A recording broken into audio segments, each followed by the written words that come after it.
Opo, start po tayo with a word of prayer. Salamat po sa inyo pong participation. Let's pray.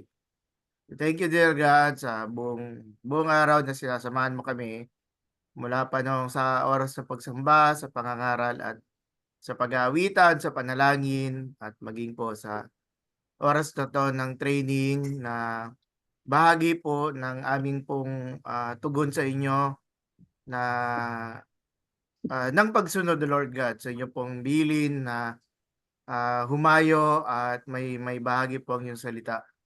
At maging sa pagtuturo rin sa Bible study at marami pang mga kadahilanan. Tulungan mo po ako, tulungan mo po kami. Buksan niyo po ang aming isipan sa mga mahalagang usapin tungkol po sa pagbasa ng Bible. At dalangin po namin yung pong ah, layunin niyo para ang pag-aaral na 'to, Lord, ay maging kapaki-pakinabang at makabulan po sa aming buhay at sa nakararami. Dinadakila ka namin sa pag-aaral na 'to in Jesus' name. Amen and amen. So second opportunity ko po to teach Gospels until the Book of Acts. Again, bakit po sinasama ang Book of Acts although it's not written as a Gospel, since si Lucas po ay tinuturing niya na second volume or part 2 ang pagbasa po ng Book of Acts.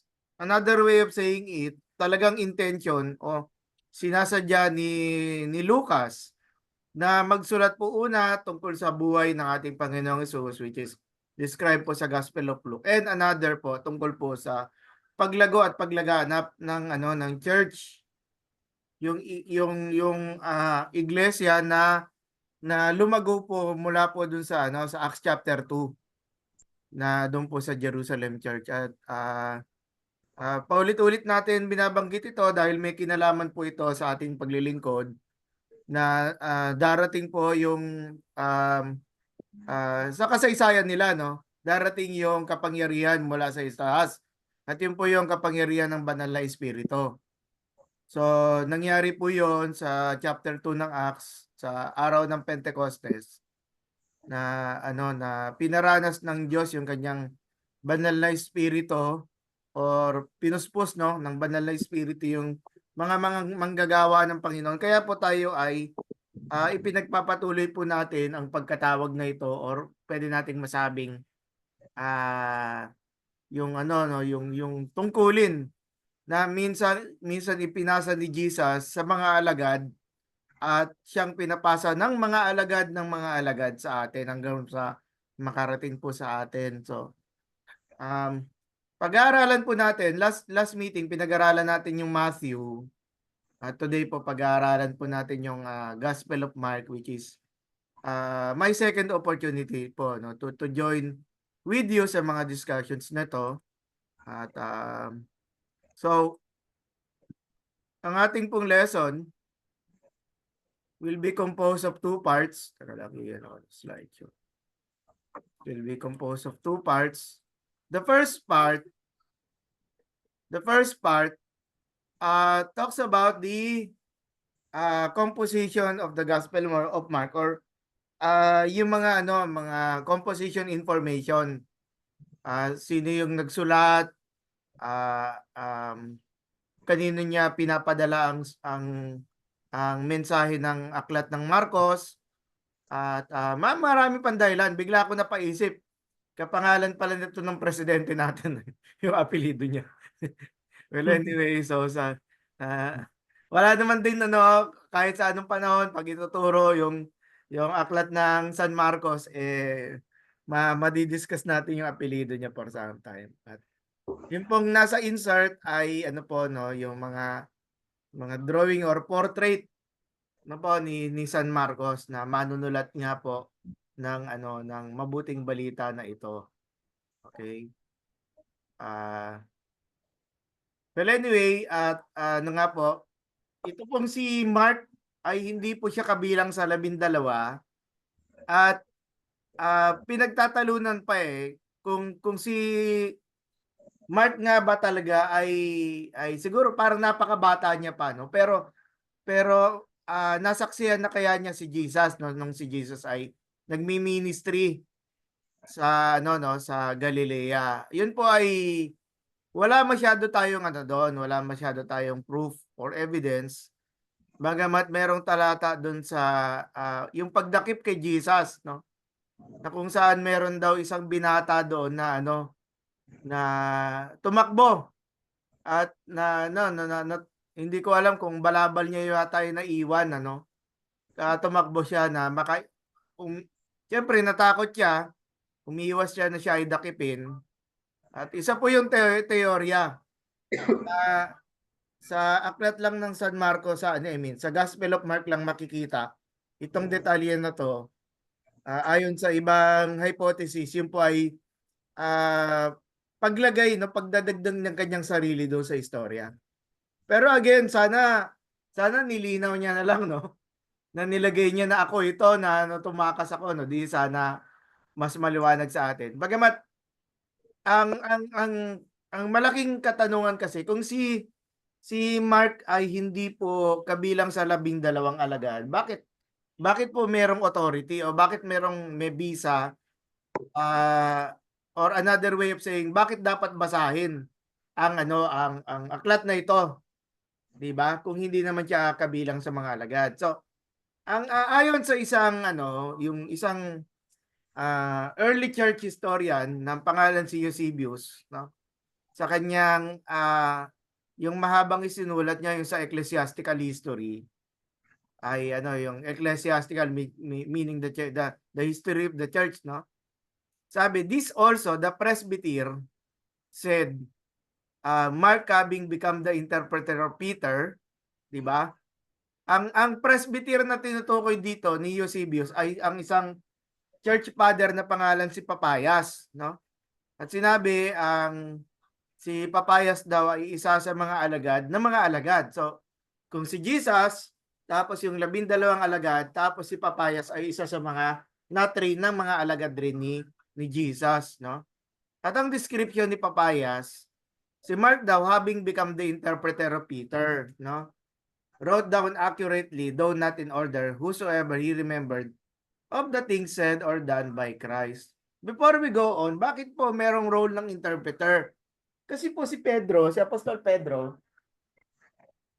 no? Siya po ay Hudyo at marahil he needs an interpreter when going overseas sa mga lugar na kagaya ng ano ng Roma na kung saan ang ang lengguwaheng ginagamit po sa Roma ay ano Latin, the language yun ng Latin. Marahil yun po no. Marahil yun po yung isa sa mga naging contribution ni San Marcos doon sa pagtulong niya kay Apostol Pedro. Nung si Apostol Pedro po ay napunta ng Roma, no? Ituloy ko po yung sinabi ni Papayas na sinulat ni Eusebius, no? For he neither heard the Lord nor followed him. But afterward, as I said, he followed Peter, who adopted his teaching on the needs of his hearers, but with no intention of giving a connected account of the Lord's discourses. So that Mark committed no error while he thus wrote some things as he remembered them. Liwanagin ko rin yung sinabi tungkol dito ng ano, no? No intention of giving a connected account of the Lord's discourses. Sa 16 chapters na naisulat po ni San Marcos, lumalabas, mas interested po si San Marcos sa mga istorya tungkol po dun sa buhay ng ating Panginoong Hesus. Although, makikita natin sa aklat ng Mateo, sa Lucas, maging sa aklat ng Juan, na marami sa mga contents na ito ay kabilang dito yung mga speech, no? Mga speech, mga sinabi ng ating Panginoong Hesus na ni-record nga po doon sa kanilang mga gospel. Bagamat si Mark, ang mas concern niya ay may pakilala niya si Jesus. Bagamat yung purposes mamaya mapag-uusapan natin yon. So, initially, it was believed na bagamat doon sa order, nasabi ko po ito last meeting, nauna po sa New Testament ang aklat ng Mateo, pero ang Gospel of Mark na mas pinapaniwalaan ko po, ito po ang unang mabuting balita na naisulat. Kaya po siya maigsi. Kasi meron pong isa ring hypothesis na nagcha-challenge. Kaya raw po maigsi ang aklat ng San Marcos ay dahil ano raw to, summarized version po daw ito ng Gospel of Matthew, no? Masyado raw po kasing mahaba yung Matthew kaya sinummarize siya. Naging Mark. Hindi po masyadong ano no, yung mga New Testament scholars ngayon ay hindi masyadong tinatanggap yung idea na yon na ang Mark ay isang summary. Kung hindi, kagaya po ng description dito, ang ebanghelyo po ni San Marcos ang pinakauna sa mga naisulat. Kaya po ito ay maigsi. At again, ah, mas ina-address nito yung katanungan na sino ba si Jesus? Sa Matthew 1 verse 1, pinakilala po ni San Marcos ang ating Panginoong Hesus bilang anak ng, 'di ba? Anak ni David, anak ng Diyos, 'di ba? So, the Son of God. So importante po 'yon sa pagbibigay po niya ng guide, no? Guide na ang pangunahing paksa dito ay si Jesus. At kung sino si Jesus, siya ay pinapakilala bilang anak ni David at saka anak ng siya ay son of God, anak ng Diyos na nasa langit. At of course, kung si Apostol Pedro, kilala natin siya since siya ayon dun sa testimony ni Papayas na si ah, San Marcos yung interpreter ni Apostol Pedro. Ngayon, sino si Marcos? Before I go on, sa tinatawag nating hermeneutics o pagbibigay ng ano ng interpretasyon ng mga nakasulat sa Biblia, perhaps narinig niyo na yung sinasabing ano 'no, yung ano ba ang kahulugan ng manunulat or the meaning 'no, as portrayed by the author or writer. Kaya po maganda kung mas gusto nating maintindihan sino or paano maipaliwanag ang Gospel of Mark, maganda rin naman makilala natin itong particular na Mark na ito. At, may mga hiniram po akong mga material kagaya ng kay Carson Morris at saka kay Bob Gundry. Una, sabi raw nila Carson Morris, yung pong Carson Morris ay isang aklat na ano, nagtulungan po yung tatlong author, si Donald Carson, si Douglas Moo at saka si Leon Morris para po makabuo sila ng ano ng survey book. Well, hindi ko na kayo no. Ito po 'yon, no. Ito po yung ay, hindi pala ako nakikita sa screen. Pero anyway, hawak ko po yung ano. Sabi po, may claim una, Mark wrote the gospel that in Eusebius' day was identified with that name. So, ang author ay may pangalang Mark.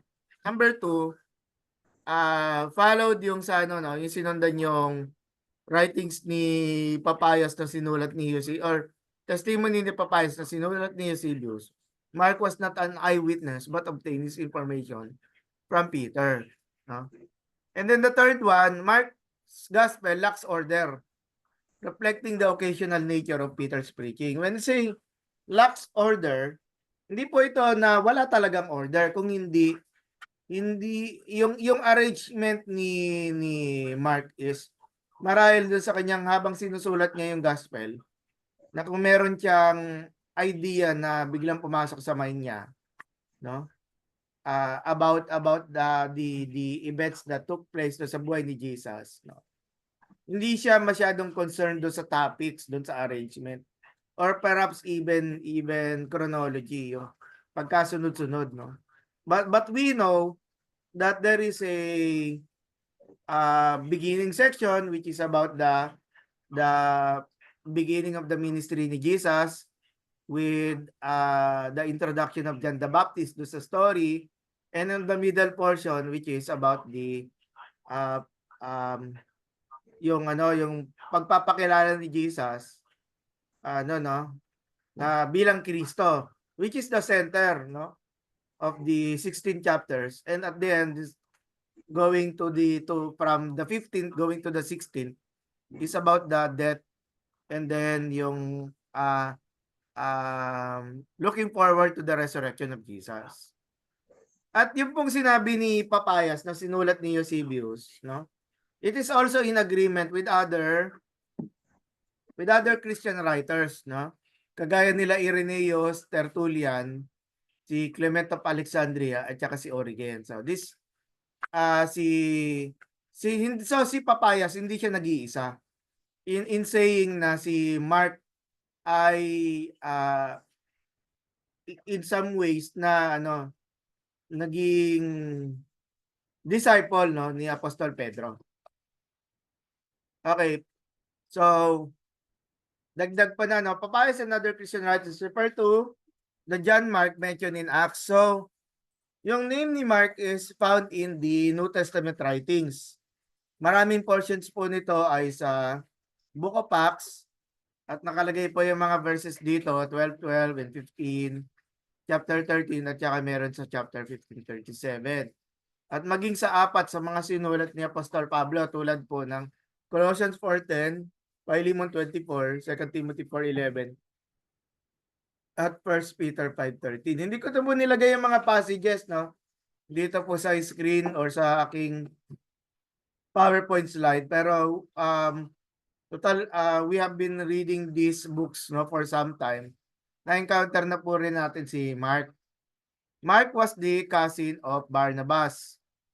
Sino si Barnabas? Si Barnabas yung nagikayat naman kay Apostol Pablo na sumama po sa Christian church, na in a way natatakot yung mga early Christians kay Apostol Pablo kasi nga nung hindi pa siya converted, nung hindi niya pa nami-meet si Jesus, ay pinapadakip niya yung mga mananampalataya.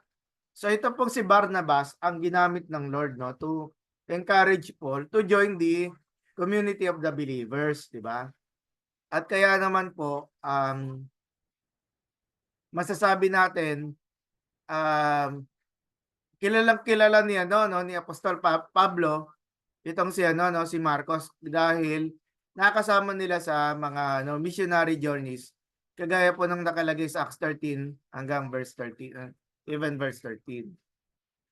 But additional information, sabi sa Encyclopedia of the Bible, makikita niyo po ito sa biblegateway.com kung gusto niyo pong i-check. Concerning the family of John Mark, his mother was named Mary, Acts 12:12, and he was the cousin of Barnabas. Yun na basa na natin yung kanina. Who according to Acts 4:36, referring to Barnabas po, was a Levite, a native of Cyprus and a landowner. So again, kung gaano ka pagiging Levite si Mark, hindi po natin, or siya ay native din ng Cyprus, hindi natin alam yon. What we know is yung information kay Barnabas at si John Mark was related to him, Mahirap kasing speculate kung si Mark ay isa ring Levite, We really do not know much. So the household of Mary is pictured also as being of considerable means, boasting at least one servant girl and having sufficient space to accommodate a sizable prayer meeting. Yon. Acts 12:12. Of the father of Mark, nothing is known with certainty, but in view of the fact that the house is called Mary's, one may assume that yung tatay niya by this time was already dead.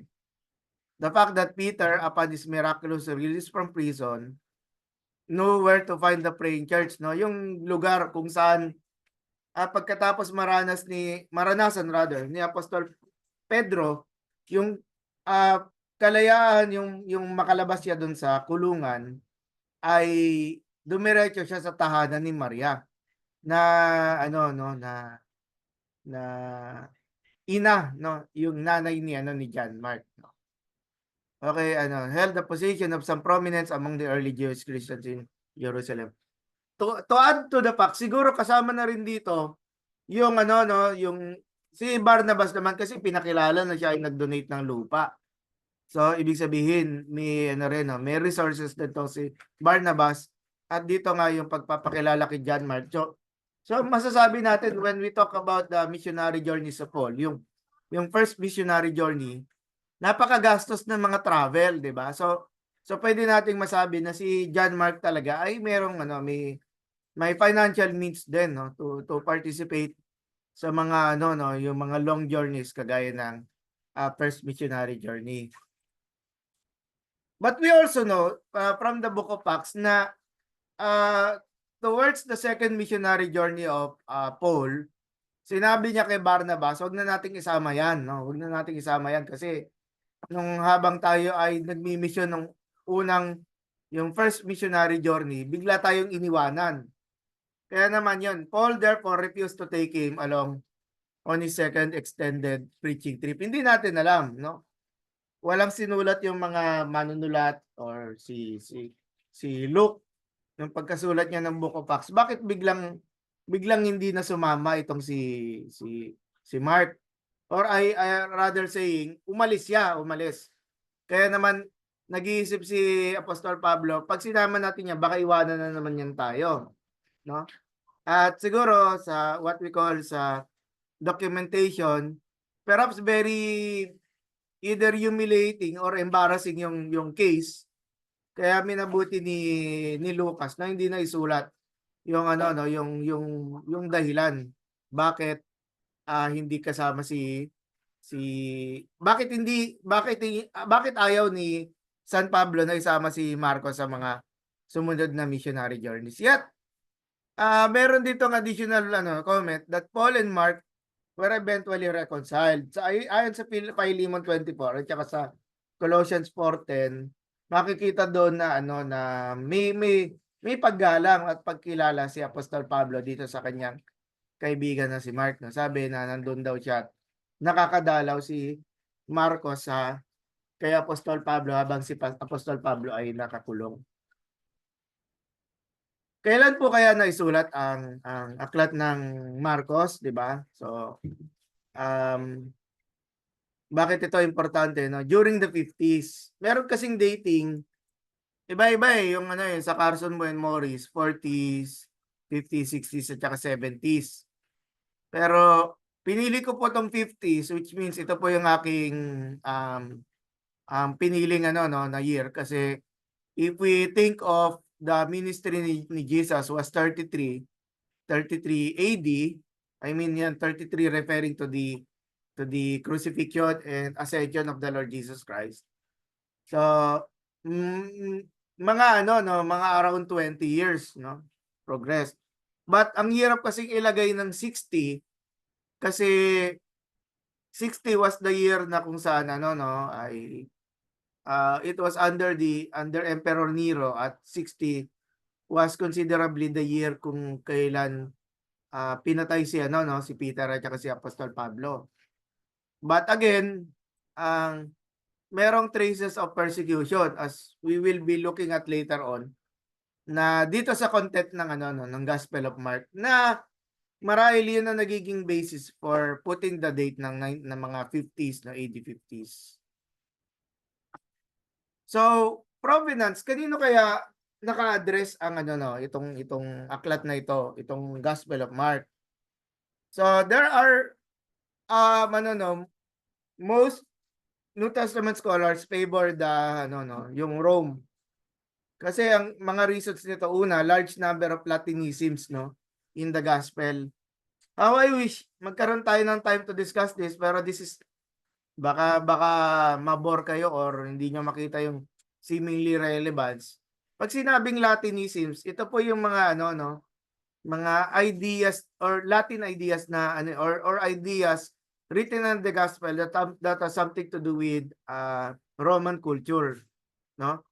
At going back sa case ng ng ancient Palestine, ang conversation po both sa Galilee at saka sa Judea was Aramaic.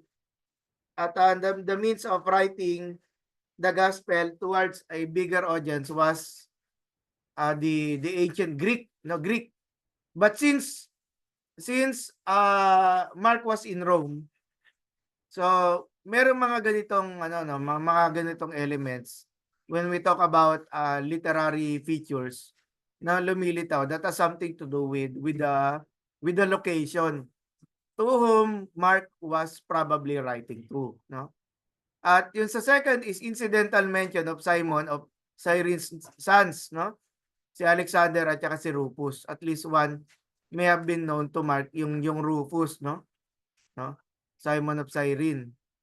And then apparently Gentile audience of the gospel. At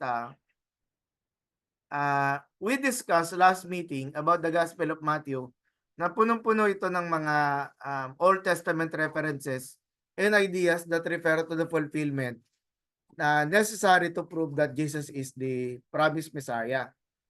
Pero wala masyadong gano'n, no? Meron, pero hindi siya gano'n ka-frequent na sinulat dito po sa Gospel of Mark since again, ang primary intention ng manunulat po ay ipakilala si Jesus. Sino ba siya, no? And then the fourth, many allusions to suffering, mga terms na ginagamit about that the Lord Jesus Christ is going up to Jerusalem and he will be handed over, no, to the Gentiles, no, which again is a reflection hindi lang ni Jesus, no, kung hindi perhaps a reflection of the situation of the Christians, no, living in Rome, di ba? Which if we think of yung yung mga persecutions during the time of Nero during the 60s, no, ay masasabi natin na na hindi ito humina kung hindi lalong lumala, no? Lalong lumala yung pagpapahirap ng mga ng mga Kristiyano na nakatira dito sa sa pangunahing lungsod ng Rome. And then sa 1 Peter 5:13 yung yung author ng Peter locates Mark in Rome with Peter in the early 60s. So again, so we're talking back here na kung ang aklat ng San Marcos, ang layo-layo niya sa Jerusalem, obviously, when you look at the map, no? Ang layo niya. So in a way, at gustong ipakilala ni San Marcos, sino nga ba si Jesus? At itong si Jesus, pinapakilala niya both to the Jew and to the Gentile. And given here, excuse me lang po.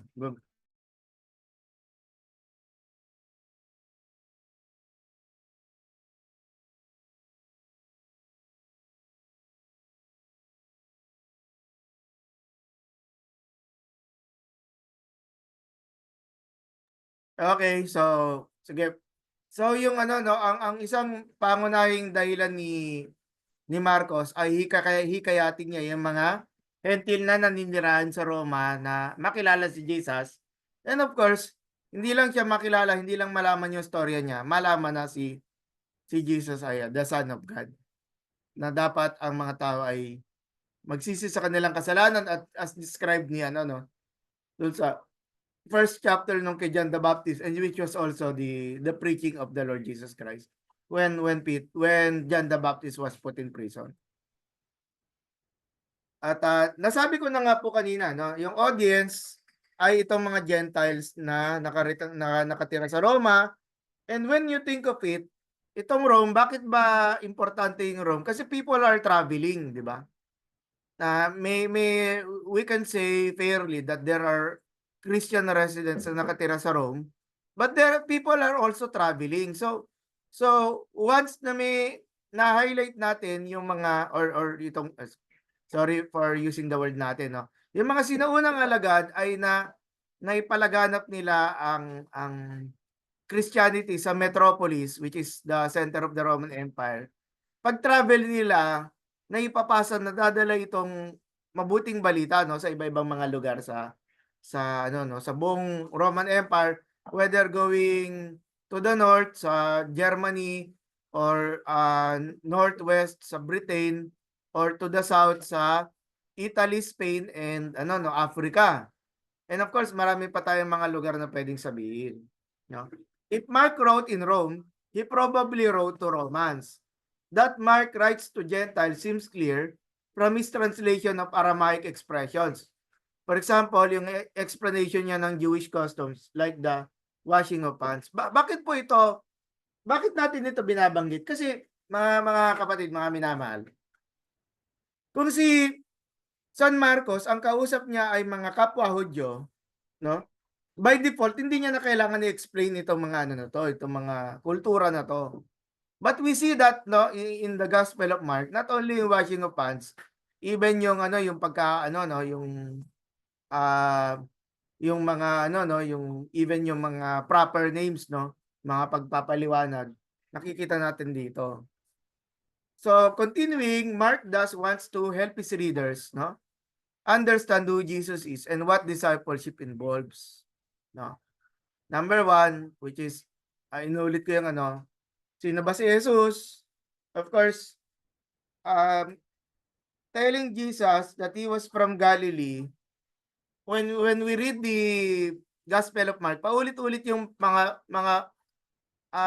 amazement, no, yung mga pagkagulat ng mga alagad ni Jesus na laging sinasabi nila, sino ito, 'di ba? Na pati ang mga hangin at ang mga alon ay sumusunod sa kanya. Sino ito na pati ang mga masasamang spirito ay kaya niyang ano, no, kaya niyang pasunurin, 'di ba? So marami pang iba, mga bagay na pinapakilala siya. And we also remember yun sa ano, no, yung centurion at the cross, ng sinabi ng centurion na 'to, na naka-witness ng crucifixion, sabi, "Truly this is ano 'no, the Son of God," 'no? And then, naroon din na gamitin na material for discipleship. Ito yung napag-usapan natin 'to last meeting.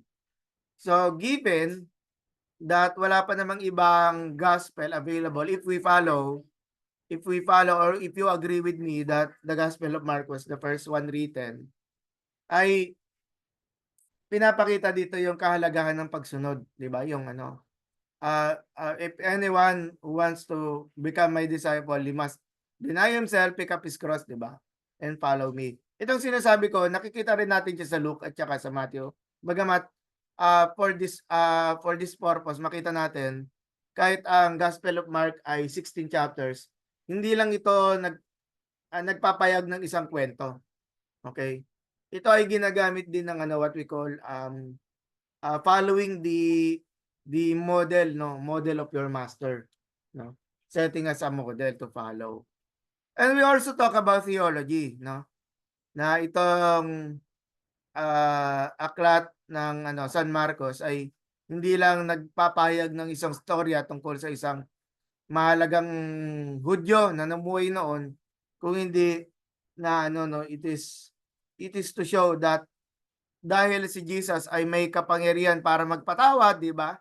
Siya ay may kapangyarihan para utusan yung hangin at saka yung mga alon, maging yung pagpapagaling, ay ipakilala na si Jesus ay hindi lang isang ordinaryong tao, kung hindi siya ang ano, no, Diyos na nagkatawang tao. Bagamat mas makikita natin yung mga ganong terms sa ano, no, sa Matthew and even sa ano, no, sa Gospel of John.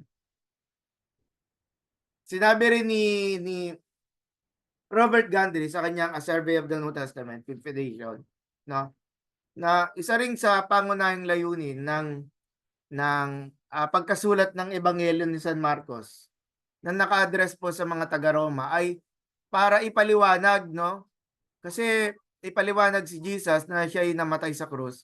Kasi para sa mga Hudyo, sorry, sa mga bawat pareho sa kapwa Hudyo at saka sa mga Romano, ang kamatayan sa krus ay isa sa mga pinakamababang uri ng kamatayan, ano?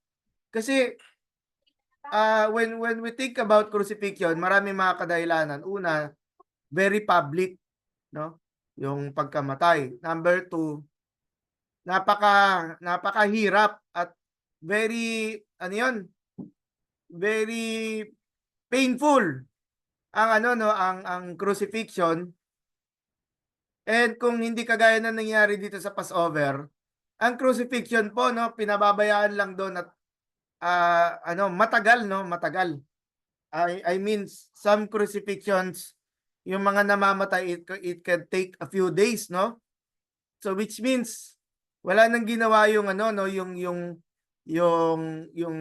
taong nakapako sa krus kung hindi ipaglaban niya yung kanyang hininga, no? Kasi nakabitin siya doon at ang talagang labanan niya dito yung ano, yung paghinga, no?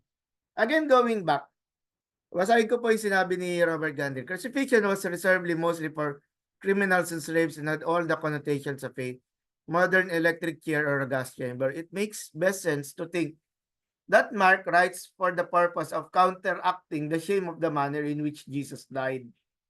This counteraction takes the form of stressing his power to work miracles, to cast out demons, to teach astonishingly, to vanquish opponents in debate, to attract crowds, to predict the future, including his own fate, and to rise from the dead. As an apology, then Mark's gospel is designed to convert, no? So again, to win, so evangelistic, non-Christians despite the shame of the cross. Going over, we're almost we're done with our first part ng pag-aaral ng survey for for tonight then kasi I will also discuss the second part. No? So the evangelist John Mark, according to Gandhi, wrote to tell the good news of Jesus Christ. Supported dyan ng 1 verse 1, di ba? Very early tradition has it that Mark got his information from the Apostle Peter's preaching. He may well have written at an early date in Rome. His narrative is loosely arranged and fast-paced. Fast-paced, ibig sabihin, yung istorya niya, maiksi lamang and then mag-move na naman siya sa next story. No? Emphasizing the mighty deeds of Jesus, the authority of his teaching, and his predictive power. The narrative starts with Jesus' introduction onto the public stage by John the Baptist, proceeds to Jesus' activities in Galilee, and reaches a climax in a disproportionately long section devoted to the events of a final week in Jerusalem. So, a discovery of Jesus' tomb empty because of resurrection ends this narrative so far as we have it, though the original ending is very probably lost. Mabilis na discussion kasi sa ending ng Gospel of Mark, yung earliest copies ng Gospel of Mark ay wala din yung yung what we call the longer ending na kung saan ay natapos lang siya do sa nakita ng mga babae na na empty na yung tomb. Ayun lang, doon lang natapos, no. Bagamat the other fragments have possession nung longer ending. So in any case, the resurrection of Jesus joins other features of Mark to erase the shame of the crucifixion. Na kung merong crucifixion, isang nakakahiyang kamatayan, again, ang tawag dito from shame to glory, ang glory na tinutukoy na may kinalaman kay Jesus ay hindi siya nanatiling patay kung hindi nabuhay siyang muli. Kaya naman, very glorious po na when we talk about the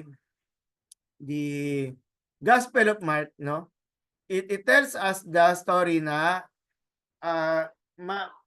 yes, there is some issues of shame doon sa sa crucifixion, pero again, it did not end there at yun nga yung isang bagay na pinapangaral ng mga alagad. Kaya nga matapang, no? Ang mga alagad na humayo, maglakbay, ipakilala si Jesus because Jesus rose again from the grave. Nabuhay siyang muli. At itong mga istorya na kapaloob dito sa